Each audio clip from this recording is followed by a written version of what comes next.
E aí pessoal, tudo bem com vocês? Bom, estamos aqui para a nossa aula sobre Introdução à Cinemática e ao Movimento Uniforme, que também é abreviado como MU, certo? Dependendo se vocês procurarem algum livro ou na internet, talvez vocês encontrem o termo Movimento Retilíneo Uniforme, que daí a gente abrevia para MRU, mas quer dizer a mesma coisa, tudo bem? Então eu vou comentar com vocês sobre algumas coisinhas relacionadas a isso, vou resolver alguns exercícios como exemplo. Eu espero que isso ajude a vocês a desenvolverem o roteiro número 1 de atividades desse segundo bimestre, certo? Bom, primeiro vamos falar um pouquinho sobre alguns conceitos básicos relacionados com o movimento uniforme. Bom, o que é um ponto material? Um ponto material ele é um corpo cuja dimensão dele é desprezível em relação ao espaço, à distância que ele está percorrendo. Por exemplo, imagina que você vai falar de um carro que tem aí talvez uns 2,5 metros, 3 metros, se movimentando, indo de Angatuba a Itapetininga, que tem uns 40 quilômetros de distância. O tamanho do carro ele é desprezível em relação à distância que ele está percorrendo. Então nós não precisamos levar em consideração o tamanho desse carro, tudo bem? Agora, em contrapartida, um corpo extenso ele é um corpo cuja dimensão não é desprezível em relação ao espaço que você está analisando. Imagina que você está falando de uma locomotiva que tem, sei lá, 100 metros de comprimento, atravessando um túnel que tem 300 metros de comprimento. O tamanho da locomotiva é 1/3 do comprimento da distância que ele está percorrendo. Então, o tamanho da locomotiva importa na hora de você analisar o movimento dela, certo? O que é trajetória? Trajetória é o conjunto de pontos que um objeto vai passando ao longo do tempo. Por exemplo, eu estou aqui, aí eu dou um passo para o lado, estou aqui em outro ponto. Dou mais um passo para o lado, estou em outro ponto. O conjunto dos pontos que eu vou percorrendo é o que nós chamamos de trajetória, certo? Aí tem o espaço S. O espaço S é a posição que o corpo está ocupando num determinado tempo. Por exemplo, aqui eu estou em um determinado espaço, estou aqui. Se eu dou mais um passo para o lado, o meu espaço mudou. Agora vamos supor, ali meu espaço era 0, quando eu venho para o lado, agora meu espaço é 1. E conforme eu vou me movimentando, o meu espaço, o lugar que eu vou ocupando, vai mudando, certo? Aí temos também a variação do espaço. A variação do espaço ela é a distância percorrida por um objeto. Então, por exemplo, eu estava aqui, aí dei um passo para o lado, 2 passos para o lado, cheguei aqui. Então, eu tinha um espaço, que eu vou chamar de espaço inicial, e eu estou aqui no espaço final. A distância entre o espaço inicial e o espaço final em que eu estou é o que nós chamamos de distância percorrida ou variação do espaço. Se vocês quiserem calcular qual é a distância percorrida, qual é a variação do espaço de algum objeto, é simples. É só vocês pegarem o valor do espaço final, que é o que a gente chama de S aqui, menos o espaço inicial que ele estava. Então, sei lá, exemplo, o carro ele iniciou a viagem dele no quilômetro 100 da rodovia e terminou a viagem no quilômetro 400.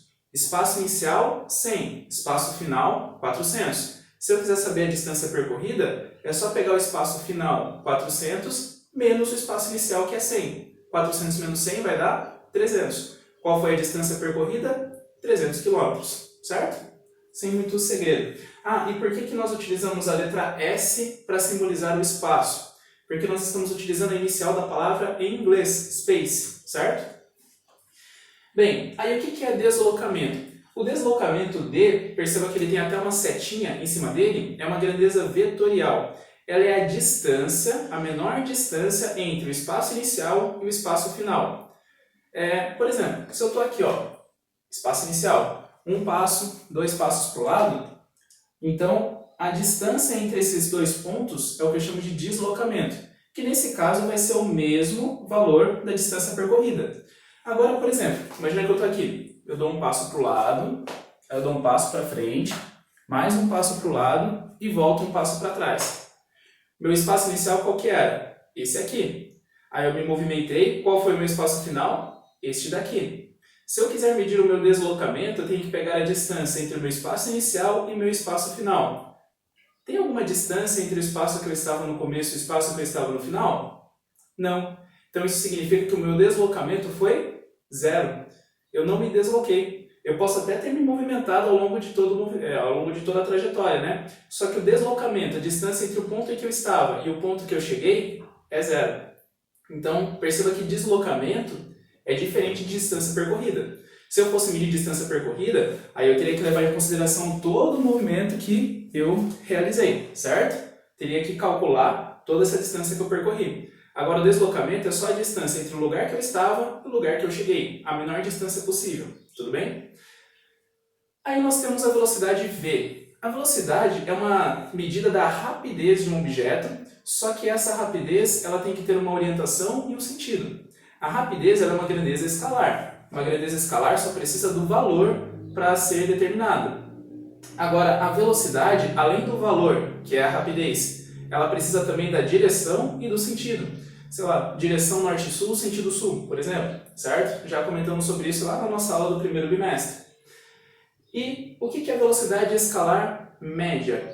A velocidade escalar média, ela pega a distância percorrida, que nós já vimos aqui em cima, e divide pelo intervalo de tempo que levou para o objeto percorrer aquela distância. Então vamos supor, lembra daquele exemplo do carro que eu falei que percorreu 300 km? Vamos supor que ele fez essa viagem no intervalo de tempo de 3 horas.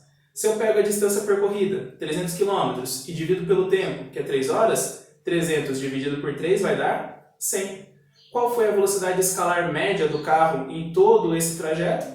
Foi de 100 km por hora. Então é como se a todo momento ele estivesse andando a 100 km por hora e ele chegou lá no destino final dele, certo? Eu coloquei aqui a unidade de medida de velocidade no Sistema Internacional de Unidades. No Sistema Internacional nós utilizamos metro para a distância percorrida e S, segundos, para o tempo. Em alguns momentos eu vou utilizar essa unidade de medida. Em outras nós vamos encontrar a unidade de quilômetros por hora. Como faz para converter de uma para outra, eu vou explicar na hora que eu resolver um exemplo aqui com vocês, tudo bem? Bom, aí existe também uma coisa chamada velocidade escalar instantânea. A velocidade escalar instantânea ela é a velocidade em um determinado momento da trajetória que você está analisando. Por exemplo, lembra do carro que eu falei que fez uma viagem de 300 km num período de 3 horas? A velocidade escalar média dele em todo o percurso é de 100 km por hora. Isso significa que a todo momento o carro estava a 100 km por hora? Não. Talvez em um momento ele chegou a 105, 110, em outro momento ele estava a 95, 90 km por hora. Só que quando você analisa o movimento como um todo e você tira uma média, né? Por isso a velocidade escalar média do movimento todo, é como se ele estivesse sempre a 100 km por hora. Só que se você ficar olhando no velocímetro do carro, você vai ver que a velocidade lá vai mudando. Então, a velocidade escalar instantânea é uma velocidade num determinado momento. Se olha no velocímetro do carro, você está olhando a velocidade instantânea dele, certo? Deu para pegar a diferença? Então a velocidade é a velocidade num determinado momento, não é a velocidade no movimento como um todo, certo? O que o velocímetro do carro mostra, na verdade, é uma velocidade instantânea. O velocímetro mostra a velocidade do carro naquele momento, certo? Aí nós chegamos então no tal do movimento uniforme, ou MU. No movimento uniforme nós vamos encarar o seguinte, vamos dizer que a velocidade escalar instantânea ela é constante. Então sabe aquela velocidade do velocímetro do carro? Imagina que ela é a mesma ao longo de toda a trajetória. Isso é o que acontece na realidade? Na grande maioria das vezes não. Só que quando nós encaramos dessa maneira, isso facilita a nossa análise do movimento. Então vamos supor que a velocidade do carro ela se mantém constante ao longo de todo o movimento. Vamos supor, naquele exemplo do carro, que ele manteve o seu movimento de 100 km por hora durante todo o movimento dele, certo? Qual fórmula nós utilizamos para calcular a velocidade dentro do movimento uniforme? Essa fórmula que eu apresentei aqui para vocês. A velocidade vai ser igual à velocidade escalar média, que é a distância percorrida dividida pelo tempo, certo? Aí, só duas definições. Se a velocidade ela for maior do que zero, isso significa que o movimento ele é progressivo. E se a velocidade for menor do que zero, isso significa que o movimento ele é retrógrado. Mas como assim velocidade menor do que zero? Existe velocidade negativa? Sim, existe. Isso tudo vai depender da referência que nós estamos adotando. Por exemplo, imagina que tudo que está indo para... Eu acho que se vocês estiverem vendo esse vídeo, isso aqui está indo para a direita... Tá, então vamos supor. Imagina, tudo que está indo para a esquerda de vocês é positivo. Tudo que vai para a direita é negativo. Então, se eu estou me movimentando para a esquerda, eu estou me movimentando no sentido positivo. Minha velocidade é positiva. Agora, se eu estou andando contra a trajetória, então significa que a minha velocidade ela é negativa, porque eu estou indo no sentido contrário. Percebem como o sentido interfere no entendimento do valor da grandeza? Por isso que ela é uma grandeza vetorial. Depende do sentido. Não existe rapidez negativa, porque rapidez é escalar, é só o valor. Agora, velocidade, aí ela tem direção e tem sentido, certo? E dentro do movimento uniforme, além dessa fórmula aqui, nós utilizamos uma outra fórmula, na verdade uma função, que na verdade é derivada desta primeira, que é essa daqui, chamada de função horária do movimento uniforme. Por que ela é chamada de função horária? Porque ela depende do tempo, do horário do movimento, certo? Talvez vocês estejam se perguntando, mas da onde que saiu essa fórmula aqui? Na verdade, ela vem desta primeira. Só para provar para vocês. Aquela primeira, ela mostra que a velocidade ela pode ser calculada do seguinte modo. Velocidade é igual a distância percorrida dividida pelo tempo que levou para se fazer esse percurso. A distância percorrida não é o espaço final menos o espaço inicial? Que nós vimos aqui, ó. ΔS é a mesma coisa que S menos S0. Se ΔS é a mesma coisa que isso daqui, então eu posso substituir. Eu vou trocar o ΔS por S menos S0, certo? Agora vamos supor que eu queira deixar o espaço final isolado. Então eu tenho que passar o espaço inicial e o tempo tudo para o outro lado, certo? O tempo aqui ele está dividindo, então ele passa para o outro lado multiplicando. O S0 ele está negativo, ele passa para o outro lado positivo. Se eu fizer isso, eu consigo deixar o espaço final isolado. Vai ficar da seguinte maneira. Espaço final é igual. O espaço inicial, que era negativo, passa para o outro lado positivo. Do outro lado já tinha a velocidade. O t, tempo que estava dividindo, ele passa para o outro lado multiplicando. O que nós temos aqui? A função horária do movimento uniforme, certo? Então, é uma outra maneira de você analisar os movimentos que talvez em algum exercício possa facilitar a compreensão de vocês, ok?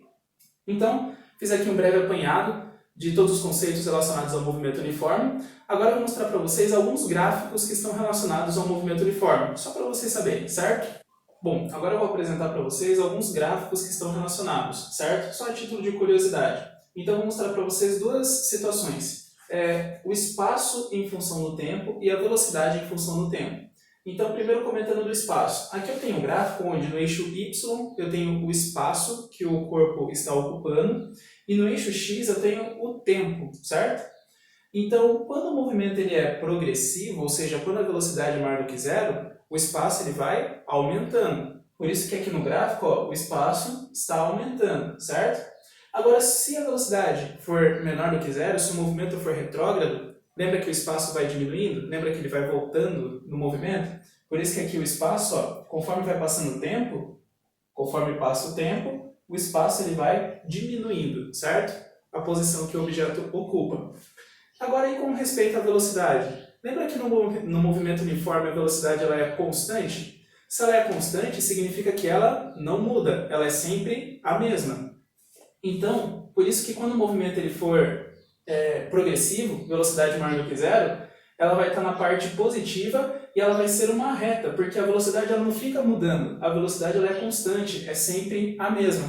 Só que ela está aqui na parte de cima do gráfico, acima do eixo X, então ela é positiva. Se a velocidade for negativa, ela também é constante, só que ela vai estar aqui abaixo do eixo X, abaixo do tempo, então vai ser negativa, certo?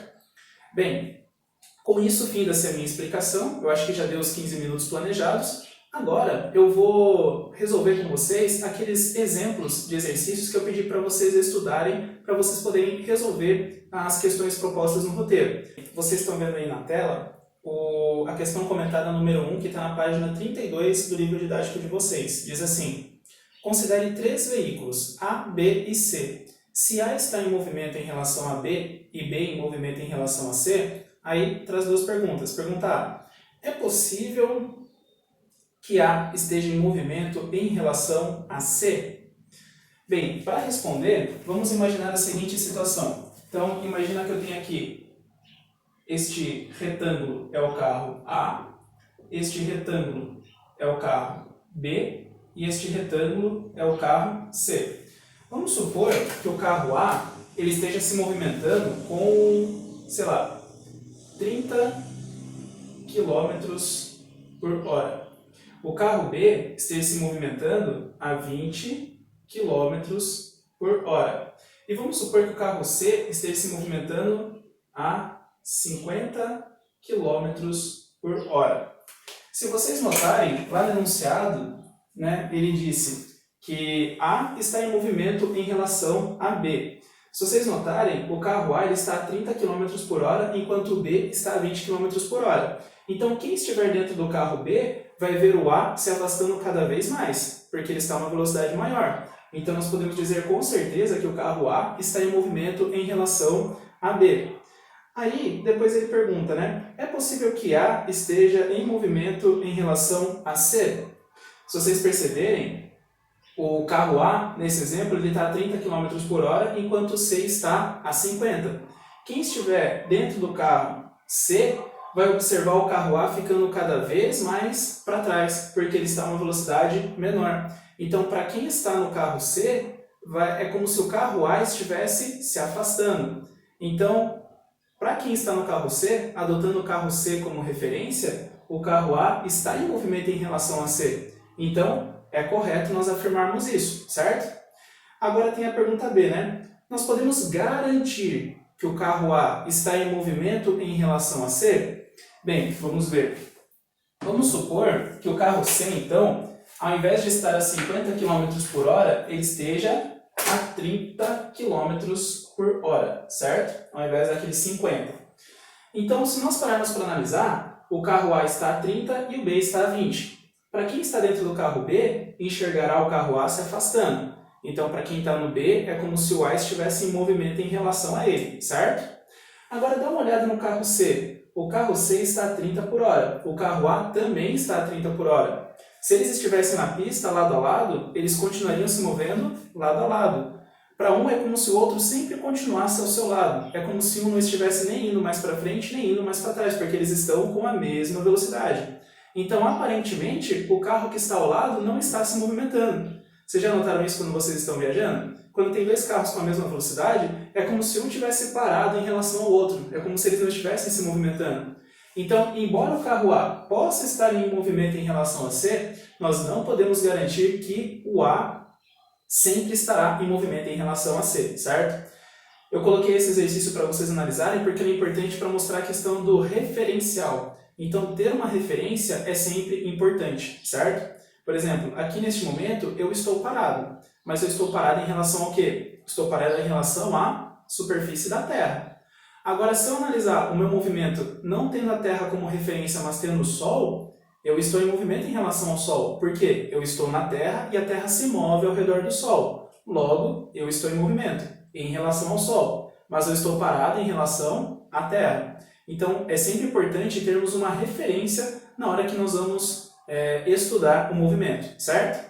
Agora, o exercício 2 que vocês estão vendo aí na tela, ele diz assim: um motociclista partiu do quilômetro 10 de uma rodovia às 8 horas da manhã, chamado de tempo 1, ou T1, e chegou ao quilômetro 250 às 12 horas, tempo 2. Imediatamente ele iniciou a viagem de volta, retornando ao quilômetro 10 às 14 horas, tempo 3. Aí ele mostra até duas imagens, né, para vocês poderem entender o exercício, e daí ele pede para vocês calcularem tanto a velocidade média quanto a velocidade escalar média.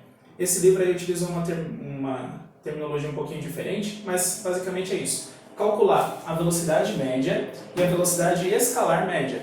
Lembrando que a velocidade média é deslocamento dividido pelo tempo.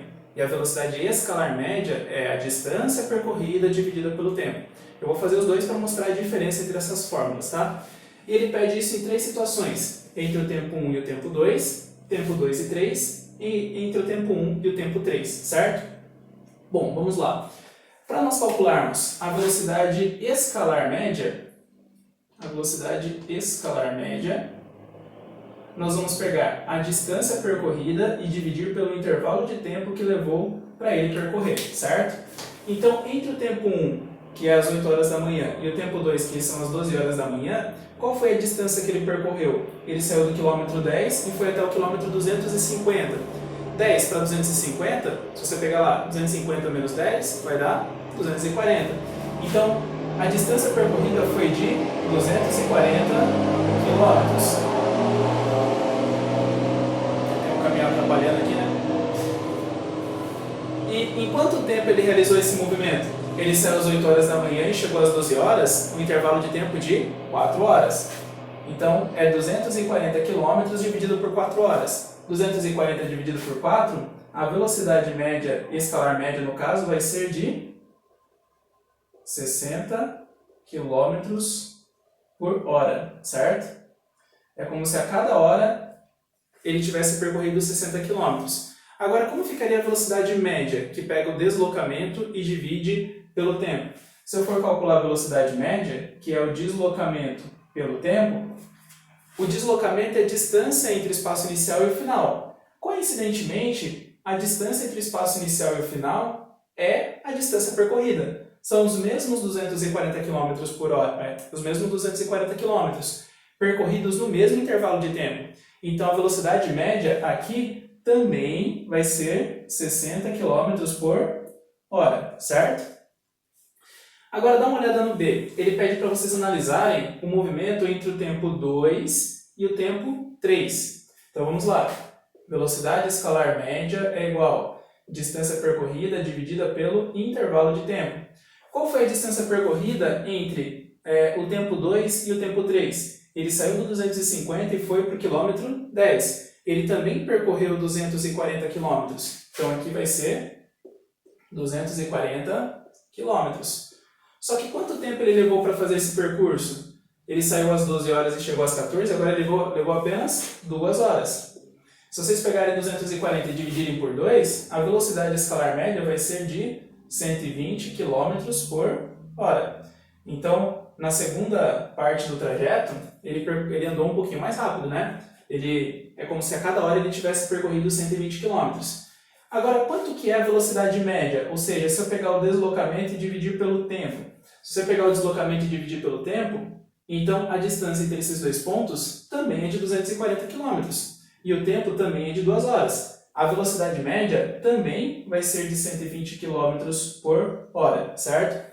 Lembrando que, nesse caso, como ele está voltando, então, no caso, a velocidade ela seria negativa, porque ele está indo no sentido contrário do movimento inicial, certo? Só não estou colocando aqui para eu não confundir. Agora, dá uma olhada na C. Entre o tempo 1 e o tempo 3. Se eu quiser calcular a velocidade escalar média, eu tenho que pegar a distância percorrida em todo o trajeto e dividir pelo tempo. Qual que foi a distância percorrida em todo o trajeto? Ele saiu do quilômetro 10, foi para o 250, percorreu 240 km. Aí ele saiu do 250 e voltou para o 10, percorreu mais 240 km. Então, no total, ele percorreu 480 km, certo? Quanto tempo ele levou para fazer isso? A primeira parte do percurso ele levou 4 horas e a segunda parte do percurso ele levou apenas 2. Então, no total, foram 6 horas. 6 horas. Se vocês quiserem calcular a velocidade escalar média, 480 dividido por 6 vai dar 80 km por hora. Então, levando em conta o movimento como um todo, é como se ele tivesse andado 80 km a cada hora, certo? Agora, como ficaria a velocidade média, que pega o deslocamento dividido pelo tempo? Lembra que o deslocamento é a distância entre o espaço inicial e o espaço final? Se eu for pegar o espaço inicial dele, qual que era? 10. Aí ele foi para o 250 e do 250 ele voltou para 10. Qual que é a distância de 10 para 10? Nenhuma. A distância é 0. Então, é como se o deslocamento fosse 0. Se o deslocamento é 0, não tem como dividir por alguma coisa. Então, é como se a velocidade média dele no percurso fosse de 0 km por hora. Por isso que eu comentei com vocês que a velocidade média, às vezes, não é útil para nós. O que é mais útil é utilizar a velocidade escalar média, que daí a velocidade escalar média nos dá uma ideia melhor do movimento do objeto, certo? Então, lembrem-se disso. Velocidade escalar média pega a distância percorrida em todo o movimento. Velocidade média é só pega o deslocamento, ou seja, a distância entre o ponto inicial e o ponto final. Dependendo da análise, pode dar um resultado meio estranho, como você está observando aqui, certo? Agora tem o exercício número 14, da página 37, que diz assim: calcule o tempo que um trem de 250 metros de comprimento, viajando a 72 km por hora, demora para atravessar completamente uma ponte de 150 metros de extensão. Bem, agora é um exemplo daquilo que eu comentei com vocês sobre um corpo extenso. No exemplo anterior da moto, pensa, uma moto para um percurso de 200, 400 e poucos quilômetros. O tamanho da moto é desprezível, ela é um ponto material. Agora nós estamos falando de um trem que tem 250 metros de comprimento, que vai atravessar uma ponte de 150. Ou seja, o tamanho do trem ele é considerável em relação ao espaço que ele está percorrendo. Nós devemos levar isso em consideração, certo? Primeiro de tudo, o que eu peço para vocês fazerem? Anotem as informações que vocês têm. Então, o exercício já está dizendo que a velocidade do trem é de 72 km por hora, certo? Ela vai ser importante para nós calcularmos. Aí, no exercício resolvido, ele tinha uma imagem que eu coloquei, duas imagens no caso, que eu coloquei em uma só aqui, tá? Então, imagina, você tem um trem, que é esse retângulo aqui, certo? E ele está aqui na iminência de começar a passar pela ponte. Aí, se eu quiser saber quanto tempo leva para ele atravessar totalmente, então eu tenho que saber quanto tempo leva bem para o começo do trem, aonde que ele vai estar, de modo que o final dele já tenha atravessado completamente a ponte. E então eu não posso levar em consideração apenas a distância da ponte na análise da distância que ele vai percorrer. Porque se o trem percorresse só os 150 metros da ponte, ele ainda teria 100 metros para fora da ponte. Ele ainda não teria atravessado totalmente ela, certo? Então tem que levar em consideração tanto os 150 metros da ponte, quanto os 250 metros do trem, para saber quanto tempo vai levar para ele atravessar totalmente aquela ponte, certo? Então, qual vai ser a distância percorrida pelo trem? A distância total percorrida vai ser de 400 metros, certo? Os 150 metros da ponte e mais os 250 metros de comprimento do trem para ele conseguir atravessar completamente. Então, ΔS vai ser igual a 400 metros. Bom, eu tenho a velocidade, tenho o ΔS. Eu preciso encontrar qual é o intervalo de tempo, quanto tempo vai levar para o trem atravessar essa ponte. Eu vou mostrar para vocês duas maneiras de resolver o exercício. Uma é utilizando aquela fórmula simplesinha que eu já mostrei para vocês, e a outra utilizando aquela função horária do movimento uniforme. As duas chegam na resposta do mesmo jeito, certo? Antes de tudo é o seguinte, dá uma olhada nos dois valores que eu tenho. Eu tenho a velocidade em quilômetros por hora e a distância percorrida em metros. Aqui, a parte da distância na velocidade está em quilômetros. Aqui a distância está em metros. As unidades não estão batendo. Por isso, nós precisamos efetuar uma conversão de unidades. Eu preciso converter quilômetros por hora para metros por segundo, certo? Como que eu faço esse tipo de conversão? Existe essa regrinha aqui, olha. Vamos supor que eu tenho a velocidade em quilômetros por hora e eu tenho a velocidade em metros por segundo. Se eu quiser passar de quilômetros por hora para metros por segundo, eu vou pegar o valor da velocidade em quilômetros por hora e vou dividir por 3,6. O resultado é a mesma velocidade em metros por segundo. Se eu quiser fazer o movimento contrário, né? Se eu quiser passar de metros por segundo para quilômetros por hora, eu vou pegar o valor da velocidade em metros por segundo e vou multiplicar por 3,6. O resultado vai ser a mesma velocidade, só que em quilômetros por hora, certo? Se vocês tiverem uma dúvida do porquê que nós utilizamos 3,6, deixa alguma pergunta aí que depois eu mostro para vocês. Só não vou mostrar aqui para não prolongar muito a explicação, certo? Lembrem-se sempre dessa regrinha. Tem até no roteiro de atividades de vocês. Então, se eu quiser passar de 72 km por hora para metros por segundo, preciso dividir por 3,6. Se vocês fizerem essa conta, vocês vão ver que o resultado vai dar 20. 20 metros por segundo. Então, 72 km por hora é a mesma coisa que 20 metros por segundo, certo? Vou mostrar para vocês como resolver o exercício então, utilizando a primeira fórmula. Velocidade escalar média é igual a distância percorrida dividida pelo tempo. O que eu quero encontrar? Eu quero encontrar o valor do tempo. Então, o tempo tem que estar isolado. Ele está isolado aqui? Não, ele está junto com a distância percorrida. Então, eu vou começar a isolar o tempo. O tempo aqui ele está dividindo. Eu passo ele para o outro lado, multiplicando. Então, vai ficar ΔT vezes, lá já tinha a velocidade escalar média, é igual ΔS. E agora, o tempo está isolado?